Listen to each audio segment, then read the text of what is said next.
Hello guys, good evening to all. हम लोग पढ़ रहे सॉलिड स्टेट यूनिट अपना स्टार्ट किए थे। ऑलरेडी 5 वीडियोस इसके हम अपलोड कर चुके हैं। आज हम लेक्चर नंबर 6 कंसिडर कर रहे हैं। इस लेक्चर में, इस वीडियो में हम कंसिडर करेंगे refraction of X rays by crystals. Crystal के द्वारा एक्स रेज है उसका विवर्तन जो है उसके बारे में हम स्टडीज़ करेंगे। यस, या फिर बेसिकली अपन कह सकते हैं किसी क्रिस्टलीय संरचना का अध्ययन करने के लिए अपन क्या करते हैं, एक्स रेज को कंसिडर करते हैं, एक्स रेज यूज लेते हैं, या अनदर वर्ड में we can say crystals are reflected off X rays. X rays का क्रिस्टल क्या करता है, विवर्तन करता है। यस, तो बेसिकली हम किसी भी क्रिस्टल की स्टडीज़ करने के लिए हम जो स्पेक्ट्रा कंसिडर करते हैं या इलेक्ट्रोमैग्नेटिक रेडिएशन की जो रेज को कंसिडर करते हैं वो कंसिडर करते हैं, कौन सी करते हैं, एक्स रेज कंसिडर करते हैं। क्यों करते हैं? बिकॉज एक्स रेज की जो वेवलेंथ होती है उसकी रेंज क्रिस्टल के इंटरफेसियली डिस्टेंस होती है उनके ऑलमोस्ट इक्वल होती है। इस वजह से अपन एक्स रेज को कंसिडर करते हैं। हम क्या, हमें हेडिंग जो हमने लिख रखी है क्या कंसिडर करेंगे, X rays diffraction by crystals. Crystal के द्वारा एक्स रेज का डिफ्रैक्शन या विवर्तन अपन कंसिडर कर सकते हैं। डिफ्रैक्शन कह सकते हैं या फिर उसको हिंदी में बोलते हैं विवर्तन। आपने परावर्तन अपवर्तन के बारे में पढ़ा था, हम यहाँ पे विवर्तन अपवर्तन की बात करेंगे। यस, तो हम इसको हिंदी में क्या लिखेंगे, एक्स किरण द्वारा डिफ्रैक्शन, विवर्तन, क्रिस्टलों द्वारा एक्स किरण का विवर्तन।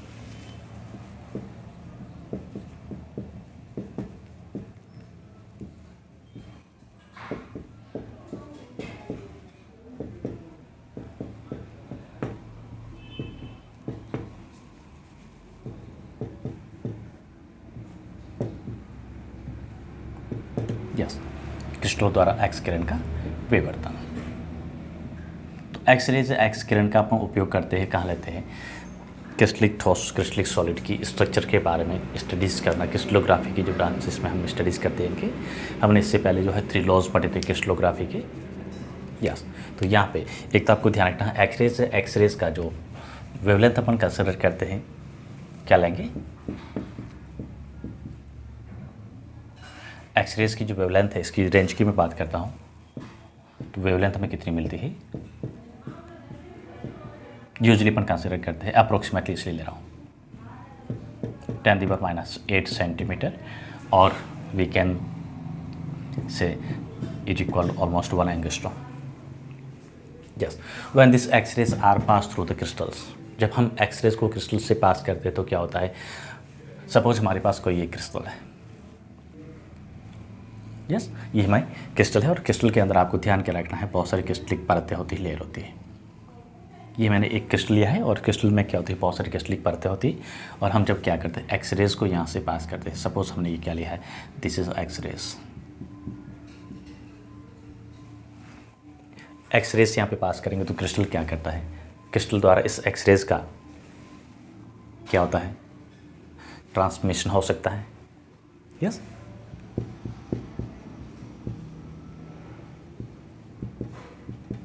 ट्रांसमिशन,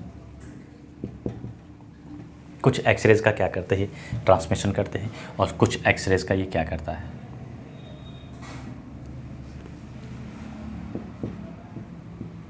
रिफ्लेक्शन कर देता है, जिसको हम बोलते हैं अपवर्तन।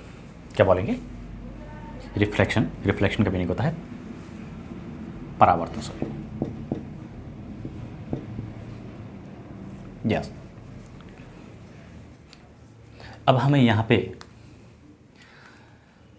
एक्स रेज और एक्स किरणों की, जो एक्स रेज की जो आइडेंटिटी होती है जब क्रिस्टल से पास करते हो तो क्या होता है, कुछ एक्स रेज होती है, कुछ एक्स किरणें होती है। क्या होती है, इस क्रिस्टल के द्वारा, ये हम जो कंसिडर कर रहे हैं, क्या कर रहे हैं, क्रिस्टलिक सॉलिड है ये, crystalline solid, crystallic solid. Yes, crystalline solid क्या करता है, कुछ एक्स किरणों का क्या करता है, एक्स रेज का ट्रांसमिशन करता है, कुछ एक्स रेज होती है इसको क्या करता है, रिफ्लेक्शन करता है। यस, अब कितनी एक्स किरण का रिफ्लेक्शन किया, और स्पेशली हम क्या करेंगे, एक्स किरणों के द्वारा, एक्स किरण विवर्तन के द्वारा हम क्या करते हैं, ये जो मैंने क्रिस्टल ली है, क्रिस्टल की 2 लेयर है, लेयरों के मध्य की दूरी क्या है, इसको मुझे पता करना है। ये अपन सपोज डिस्टेंस को क्या ले रहे हैं, डी ले रहे हैं, और यहाँ से जो किस एंगल पे ये रेज होती है, एक्स रेज हो रही है, क्या हो रही है, रिफ्लेक्ट हो रही है, इस एंगल को पता करना है। स्पेशली हम इन दो एप्लीकेशन को कंसिडर करते हैं। एक्स रे विवर्तन के द्वारा क्रिस्टल के किसी क्रिस्टल की संरचना में हम क्या करते हैं, क्रिस्टल की दो इंट्राफेशियल जो परतें होती, तो लेयर होती, तो परतें होती, परतों के मध्य की जो दूरी जो होती, स्पेस होता है, गैप होता है, वो कितना होता है उसको पता करना है, जिसको अपन यूजली कंसिडर करते हैं डी से। और दूसरा पॉइंट अपन कंसिडर करते हैं जो रिफ्लेक्टिव एक्सरेज होती हैं। ये रिफ्लेक्टिव एक्सरेज क्रिस्टलिक लेयर जो होती है, परत है, इस परत के साथ में, इस स्तर के साथ में कितने डिग्री का, यानी किस एंगल पे ये क्या होती है, रिफ्लेक्ट होती है, इसके बारे में हम इस यहाँ पे क्या करके स्टडीज़ करेंगे। तो इनकी स्टडीज़ करने के लिए हम कंसिडर करेंगे, एक साइंटिस्ट ने एक नियम दिया था, इसको अपन बोलते हैं ब्रैग समीकरण या ब्रैग नियम। तो काफ़ी इंपॉर्टेंट टॉपिक है, या ध्यान रखिएगा। अब हम स्टडीज़ करेंगे किसकी, ब्रैग समीकरण की, ब्रैग नियम की।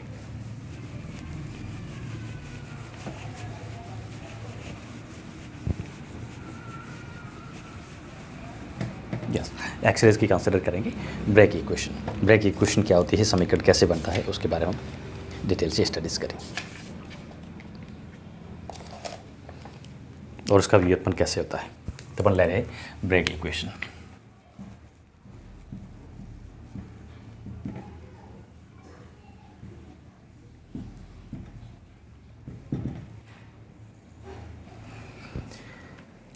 ब्रैग के अकॉर्डिंग, उसके अनुसार जब एक्स रे जो सी एक्स किरण होती है, एक्स किरण को हम क्या करते हैं, हम दैट मीन्स ब्रैग ने क्या किया, जब क्रिस्टल के ऊपर, स्पेशली उसने जो क्रिस्टल को कंसिडर किया था, सोडियम क्लोराइड क्रिस्टल कंसिडर किया था।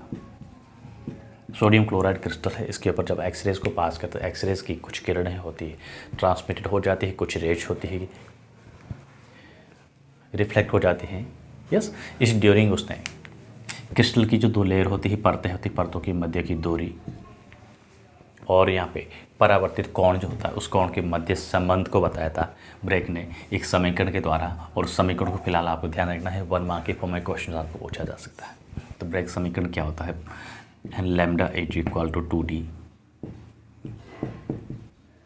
Sign theta. इस समीकरण आपको ध्यान रखना है। इसमें अगर हम कंसिडर करते हैं तो लैम्डा होता है, क्या होता है, एक्स रेज होती है जो आपतित हो रही है, यस, क्रिस्टल की सरफेस के ऊपर आपतित इंसिडेंट होने वाली एक्स रेज से, एक्स किरण है उसकी क्या है, तरंग दे रही है। तो अपन कहेंगे X rays, incident X rays की वेवलेंथ है।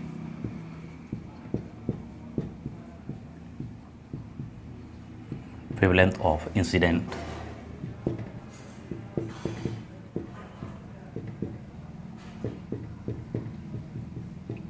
X rays. और डी जो कंसिडर करते हैं, क्या करते हैं, interplanar distance.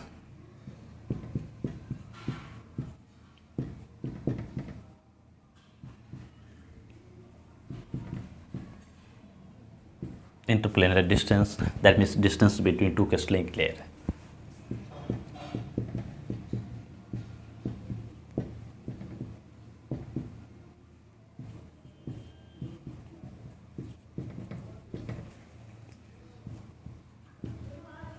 Just two crystal layers होती है, उनके मध्य की स्पेस होती है, सेपरेशन डिस्टेंस होती है, ये कंसिडर करते हैं। अब हम यहाँ पे ब्रैग इक्वेशन, इसकी स्टेटमेंट की अगर बात करें तो ब्रैग ने क्या बताया था, यहाँ पे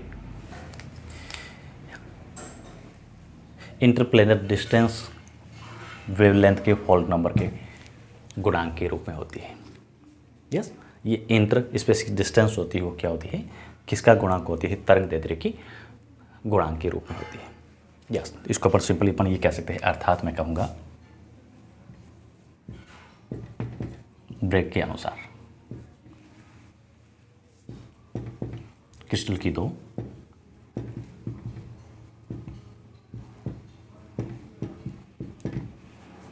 स्तर या परतें कह सकते हैं,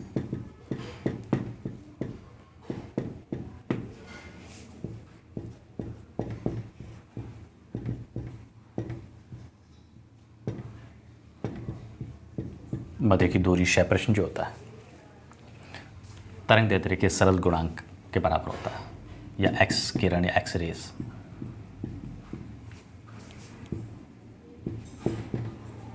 वेवलेंथ, तरंग दैर्ध्य का मीनिंग होता है वेवलेंथ का सरल गुणांक होती है।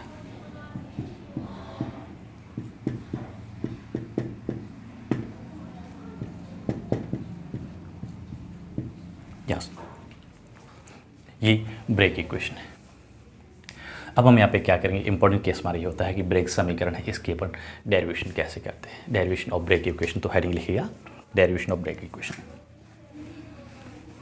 अब हम कंसिडर करते हैं ब्रेक इक्वेशन को, व्युत्पन्न कैसे करते हैं, डेरिवेशन कैसे करते हैं, इसकी काफ़ी इंपॉर्टेंट टॉपिक है विवो एग्ज़ाम के लिए काफ़ी इंपॉर्टेंट टॉपिक है, ध्यान से समझिएगा।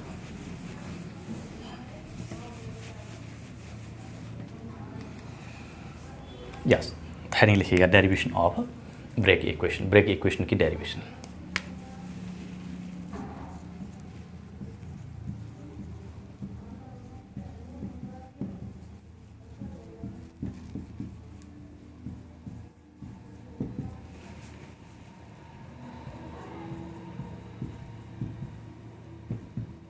जो ब्रेक इक्वेशन कंसिडर कर रहे हैं इसकी डेरिवेशन को अपन देखते हैं।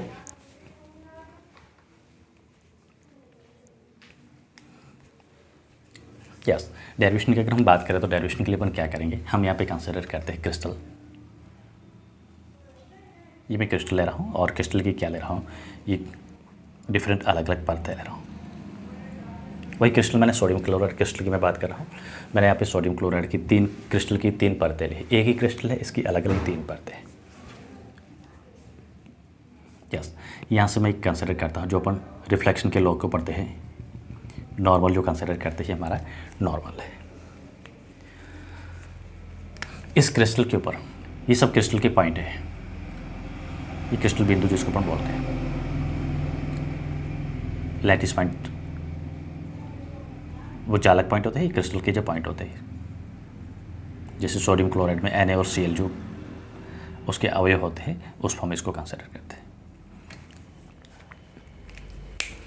अब सपोज हमने यहाँ पे ये क्रिस्टल लिया है, क्रिस्टलों के मध्य ये क्रिस्टल की क्या है, परत है, इसको अपन बोलेंगे इंट्राप्लेनर डिस्टेंस है। यस, ये क्रिस्टल की एक पहली परत है, द्वितीय परत, तृतीय परत, और क्रिस्टल की दो परतों की मध्य की दूरी को मैंने क्या लिया है, this distance is a D. Yes, मैंने दैट मीन्स ब्रेक ने इस डिस्टेंस को इंट्रोड्यूस किया, किसके द्वारा किया, डी के द्वारा। अब ब्रेक ने क्या देखा, यहाँ से ब्रेक ने क्या किया है, एक विशेष पार्टिकुलर एंगल पे उसने क्या किया है, एक्स किरणों का उसने इंसिडेंट कराया। सपोज ये एक्स रेज क्या करी है, थीटा एंगल पे इंसिडेंट होती है। इंसिडेंट होने के बाद में वापस ये रेज क्या करती है, रिफ्लेक्ट होती है। तो रिफ्लेक्ट होगा वो किस एंगल पे होगा, जिस एंगल पे इंसिडेंट होती है। ये भी एंगल हमारा क्या है, थीटा। इस टाइप से उसने और भी बहुत सारी, जब भी एक्सरेज की अपन बात करें तो ऐसा नहीं कि एक्सरेज में खाली एक ही तरंग होती है, एक ही वेव्स होती है। सेकंड वेव कंसिडर मैं कर रहा हूँ, और ये सेम के सेम वेव्स क्या करेगी, रिफ्लेक्ट होगी। अगर मैं यहाँ पे थर्ड रेज को कंसिडर कर रहा हूँ, थर्ड लेयर से क्या हो रही है, क्रमोत्तर यहाँ पे सक्सेसिव, और ये सभी जो होती है इनके मध्य की दूरी क्या होती है, ये गैप जो होता है रेस होती है बराबर होती है, और यहाँ पे ये गैप जो होता है ये भी क्या होता है, बराबर होता है। मतलब यहाँ पे क्या होती है, कोइंसिडेंट होती है और समांतर रिफ्लेक्टिव रेस होती है। इंसिडेंट रेस भी होती है, क्या होती है, आपस में एक दूसरे की समांतर होती है, तो रिफ्लेक्टिव होती है, ये भी क्या होती है, समांतर वेव्स होती है। इसको तो मैं कंसिडर करूँगा, क्या करूँगा, सपोज मैंने फर्स्ट एक्स रेज को अगर मैं ए लेता हूँ, this is A, this is B, this is C, और ये पॉइंट जो है इसको मैं कंसिडर करता हूँ जिस पॉइंट पे इंसिडेंट होती है, क्रिस्टल की सतह के ऊपर इंसिडेंट होती है, उस पॉइंट को हमने कंसिडर किया O. This is A B C, तो इसको मैंने लिया है D E and F.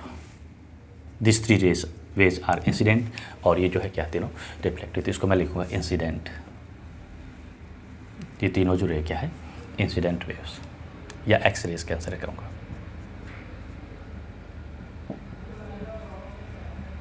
Incidence x rays, और ये जो तीनों की तीनों क्या है, क्या कहेंगे इसको, रिफ्लेक्टिव, रिफ्लेक्टिव है, रिफ्लेक्ट नहीं, रिफ्लेक्टिव।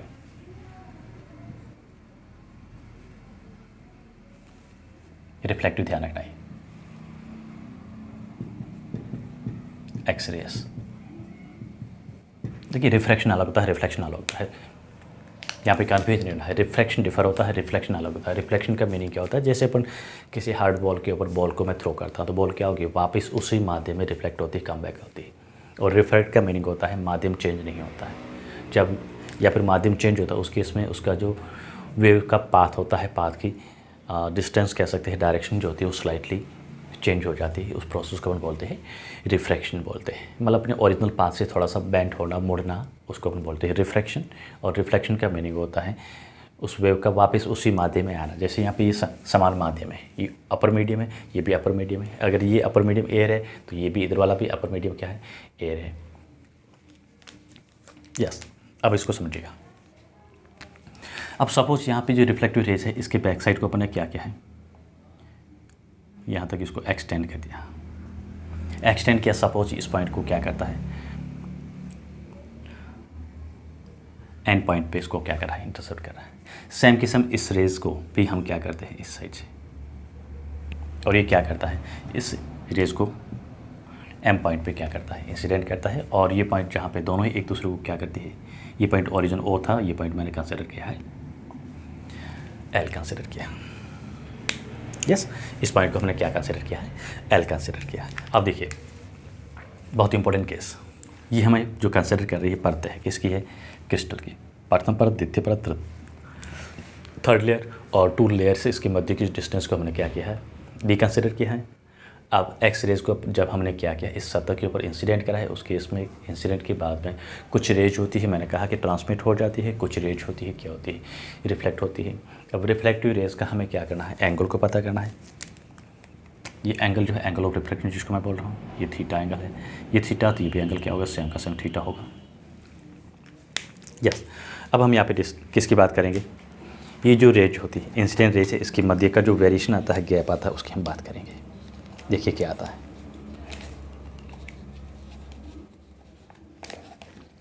अगर इसके डिस्टेंस की अगर मैं बात करता हूँ तो मैं मुझे डिस्टेंस तो मिलेगी, क्या मिलेगी, यस। तो हम यहाँ पे प्रथम दो परतों की बात कर रहे हैं।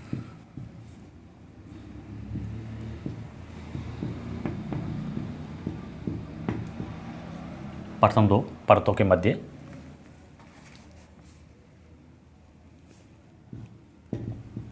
जो परावर्तित रिफ्लेक्टिव रेज है,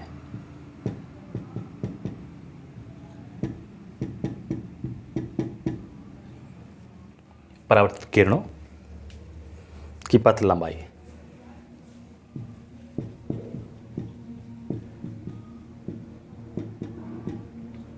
यस, पथ लंबाई की अगर मैं बात करता हूँ उसको अपन लैम्डा से डिनोट किया जाएगा। क्या ले रहा हूँ मैं, लैम्डा से इंडिकेट कर रहा हूँ, लैम्डा से लिखा जाएगा, लिखा जाता है।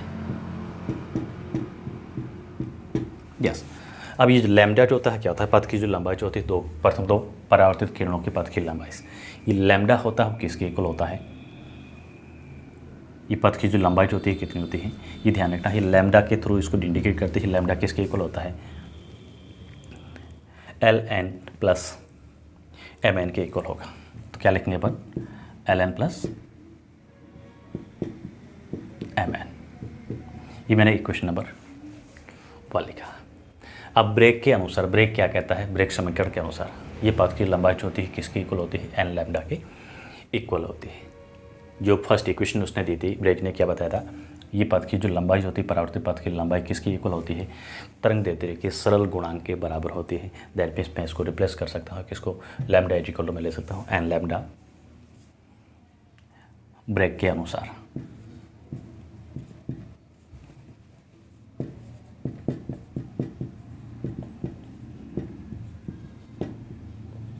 जब ब्रेक की परिभाषा के अनुसार मैं बता सकता हूँ लैम्डा इज इक्वल टू क्या है, sorry delta, delta is equal to क्या है, एन लैम्डा। ये लैम्डा नहीं, इसको अपन डेल्टा बोलते हैं, लैम्डा ये तरंग देते रही, और इज इक्वल टू में मैंने लिखा है एन एल प्लस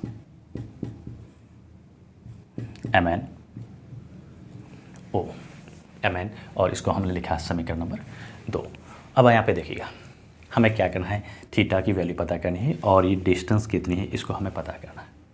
इसको फाइंड आउट करने के लिए अपन क्या करेंगे, ये ट्राइंगल मेरा फर्स्ट है और ये ट्राइंगल सेकेंड है, और दोनों ट्राइंगल कैसे हैं, कॉन्ग्रुएंट ट्राइंगल है, सर्वांग सम जिसको बोलते हैं। यस, आप सर्वांग सम के बारे में ऑलरेडी पहले ही जानते हो, छोटी क्लास में पढ़ते आए हो, सर्वांग सम के नियम गुण उसके बारे में पढ़ चुके हो आप। अब हम यहाँ पे कंसिडर करेंगे, जो हमने दो ट्राइंगल मिले, इस ट्राइंगल के ऊपर बात करते हैं, क्योंकि हमें डिस्टेंस को पता करना और थीटा पता करना, तो अपन ट्राइंगल को कंसिडर करना पड़ेगा। यस, तो अपन क्या लेंगे, from triangle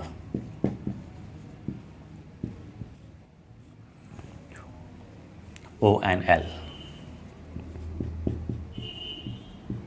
and a triangle, another second triangle OML.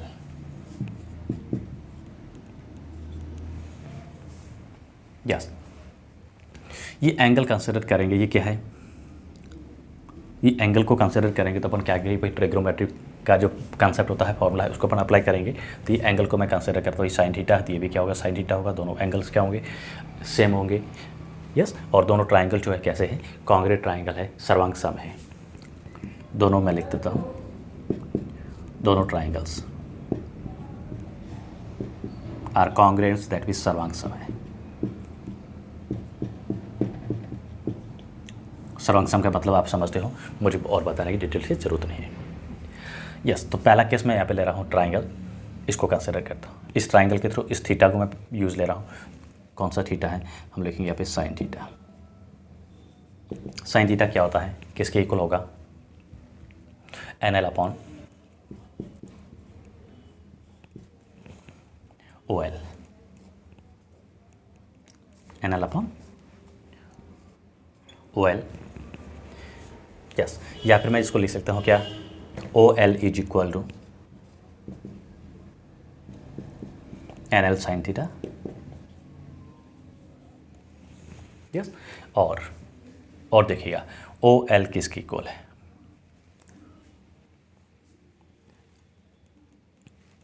Okay sorry, NL पता करना ना, हाँ हमें OL पता करना है, ये इसके साथ मल्टीप्लाई हो जाएगा।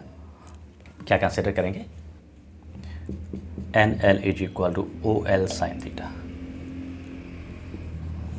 अब देखिएगा OL किसकी इक्वल है, ये दो परतें हैं, दो निकटवर्ती परतों की मध्य की दूरी की D के बराबर है, तो हम यहाँ पे लिख सकते हैं, क्या लिखेंगे, NL is equal to D sine theta. इसको मैंने समीकरण नंबर 3 लिखा, ये हमारा क्या है, समीकरण नंबर 3 है। यस,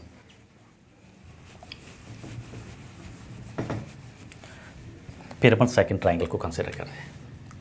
सेकंड ट्राइंगल पर अपन क्या करेंगे, from triangle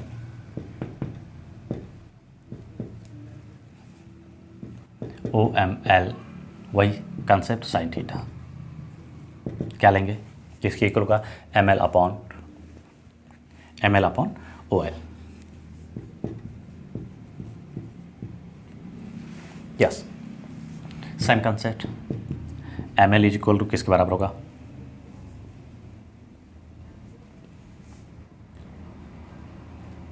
yes, ML is equal to OL sin theta, and we know OL is equal to D, distance between two separate layer। तो मैं यहाँ पे लिख सकता हूँ ML is equal to D sin theta, और इसको मैंने समीकरण नंबर 4 कहा। ये हमारा क्या है, समीकरण नंबर 4। अब स्टार में हमने क्या पढ़ा था, हमने ये पढ़ा कि डेल्टा जो होता है किसकी इक्वल होता है, ML प्लस NL के बराबर होता है, ये अपन ने लिखा है। इसको अपन क्या करते हैं, ये हमारा समीकरण फर्स्ट था। यस, तो समीकरण फर्स्ट के अकॉर्डिंग क्या हमने पढ़ा है, डेल्टा किसके इक्वल होता है, NL और ML के बराबर है। दैट मीन्स हम यहाँ पे लिखेंगे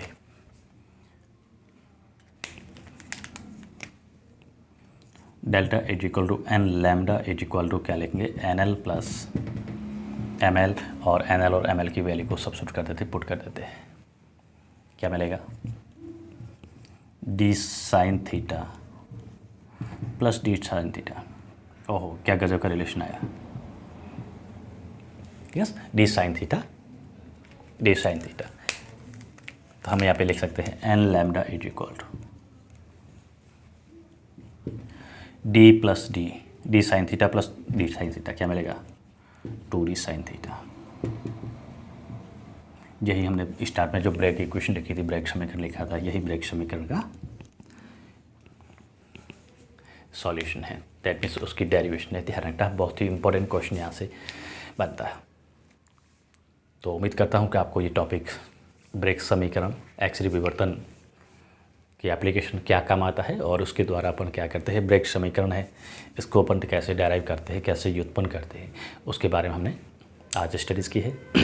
नेक्स्ट वीडियो में हम कंसिडर करेंगे क्रिस्टल की सॉलिड की स्ट्रक्चर होती है। कुछ क्रिस्टलिक सॉलिड जैसे sodium chloride, caesium chloride, calcium chloride, calcium fluoride, zinc blends, इनकी स्ट्रक्चर वगैरह उनके बारे में हम स्टडीज़ करेंगे।